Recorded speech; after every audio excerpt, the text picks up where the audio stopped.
बिस्मिल्लाहिर्रहमानिर्रहीम। अस्सलाम वालेकुम।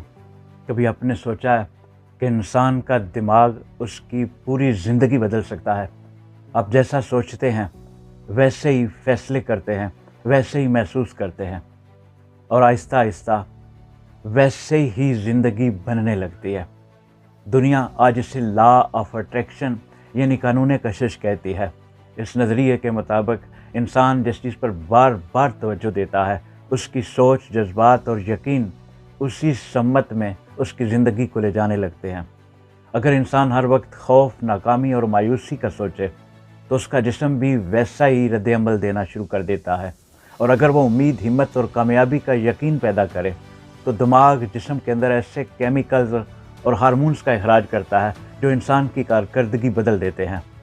इसलिए माहिरीन कहते हैं इंसान की सबसे बड़ी जंग बाहर नहीं, अपने दिमाग के अंदर होती है। नफ्सियात की दुनिया में एक मशहूर वाक़या बहुत बयान किया जाता है। एक सज़ाए मौत के कैदी को आँखों पर पट्टी बांध कर बिठाया गया और उससे कहा गया कि इसके जिस्म में एक इंतहाई ख़तरनाक सांप का जहर दाखिल किया जा रहा है। हालांकि हकीकत में सिर्फ मामूली सुई चुभोई गई, लेकिन चंद ही मिनटों बाद वो शख्स दम तोड़ गया। तहकीक के मुताबिक मौत के बाद उसके जिस्म में जहर जैसी अलामात और तब्दीलियां पाई गईं। नफ्सियात की दुनिया में नसीबो अफेक्ट एक मुसल्लमा हकीकत है।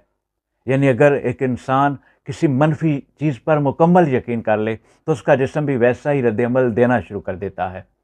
इसी तरह नसीबो इफ़ेक्ट में सिर्फ मुस्बत यकीन और उम्मीद की वजह से मरीज़ बेहतर होना शुरू हो जाते हैं।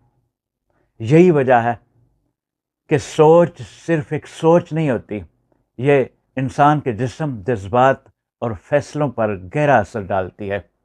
और हैरत की बात यह है कि इस्लाम में ये हकीकत सदियों पहले बयान की जा चुकी है। हदीस कुदसी में अल्लाह ताला फरमाते हैं, मैं अपने बंदे के गुमान के मुताबिक होता हूँ।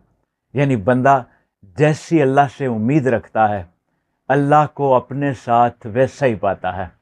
एक और मुकाम पर कुरान पाक में अल्लाह फरमाता है, अल्लाह की रहमत से नाउमीद न हो।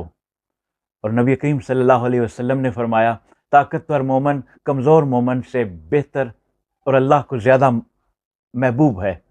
इस्लाम हमें ये नहीं सिखाता कि सिर्फ हाथ पर हाथ रख कर सोचने से सब कुछ मिल जाता है, बल्कि इस्लाम हमें ये सिखाता है कि अच्छी उम्मीद रखो, मुस्बत सोचो, अल्लाह पर कामल यकीन रखो, फिर पूरी कुव्वत से अमल करो और नतीजा अल्लाह पर छोड़ दो।